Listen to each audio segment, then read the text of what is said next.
नमस्कार, आप देख रहे हैं न्यूज फाउंडेशन और मैं हूं सांत्वना आपके साथ। उत्तर प्रदेश में विधानसभा के चुनाव होने हैं, जिसके पहले ही उत्तर प्रदेश में तमाम पार्टियां अपनी रणनीति बनाने में लगी हुई है। बात करते हैं बीजेपी की, तो बीजेपी के उत्तर प्रदेश के प्रभारी धर्मेंद्र प्रधान के घर पर आज लोकसभा सांसद रीता बहुगुणा जोशी पहुंची और वहां पहुंचकर उन्होंने धर्मेंद्र प्रधान से एक बड़ी मांग रख दी।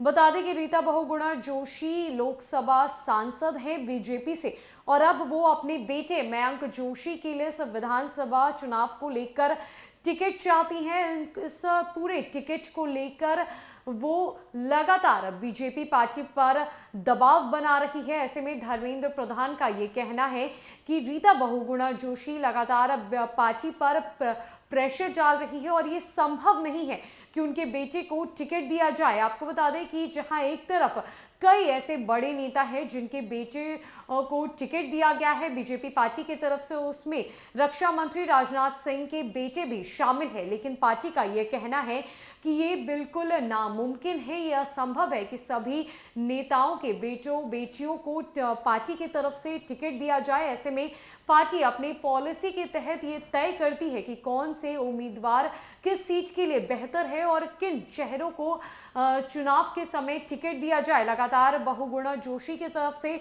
पार्टी पर दबाव बना दिया जा रहा है और अब उनका एक बड़ा बयान सामने आया है, जहां पर रीता बहुगुणा जोशी ने ये बात कह दी है कि वो अपना लोकसभा सीट छोड़ने तक को तैयार है।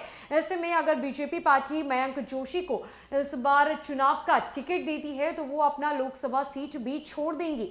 अब ये विडंबना देखिए कि अपने बेटे के मुंह में, अपने बेटे को टिकट दिलाने के मुंह में एक लोकसभा सांसद ने यहां तक कह दिया कि वो अपनी जीती हुई सीट को, अपने तत्कालीन पद को अपने बेटे के लिए छोड़ देंगी। हालांकि बीजेपी पार्टी की यह पॉलिसी कभी नहीं रही है कि वो अपने कार्यकर्ताओं के बच्चों को टिकट दे। साथ ही साथ यही हुआ था पहले स्वामी प्रसाद मौर्य के साथ। उन्होंने लगातार बीजेपी पार्टी पर यह प्रेशर बनाने की कोशिश की थी कि उनके बेटे को, बहू को टिकट दिया जाए। हालांकि बीजेपी ने उनके इस बात को स्वीकारा नहीं था, जिसके बाद स्वामी प्रसाद मौर्य ने बीजेपी का साथ छोड़ समाजवादी पार्टी का हाथ थाम लिया। वहीं हमने आपको कल की खबर में यह भी बताया था कि कैसे उत्तराखंड में बीजेपी कोटे से कैबिनेट मंत्री हरक सिंह रावत ने अपने परिवारजनों के लिए टिकटों की मांग की थी। उन्होंने पार्टी पर दबाव बनाने की कोशिश की थी, जिसके बाद बीजेपी से उन्हें 6 साल के लिए निष्कासित कर दिया गया। और अब उत्तर प्रदेश में भी कुछ ऐसा ही देखने को मिल रहा है, जहां पर रीता बहुगुणा जोशी का यह कहना है कि वो बीजेपी पार्टी किसी भी कीमत पर छोड़ नहीं सकती है, लेकिन वो अपनी लोकसभा सीट छोड़ने को तैयार है। बस उन्हें बदले में अपने बेटे के लिए चुनाव का टिकट चाहिए। अब देखना यह होगा कि क्या बीजेपी पार्टी रीता बहुगुणा जोशी की यह मांग को पूरी करती है या नहीं। पार्टी अपने पॉलिसी के खिलाफ जाएगी या सिर्फ मयंक जोशी को टिकट देने के लिए या नहीं।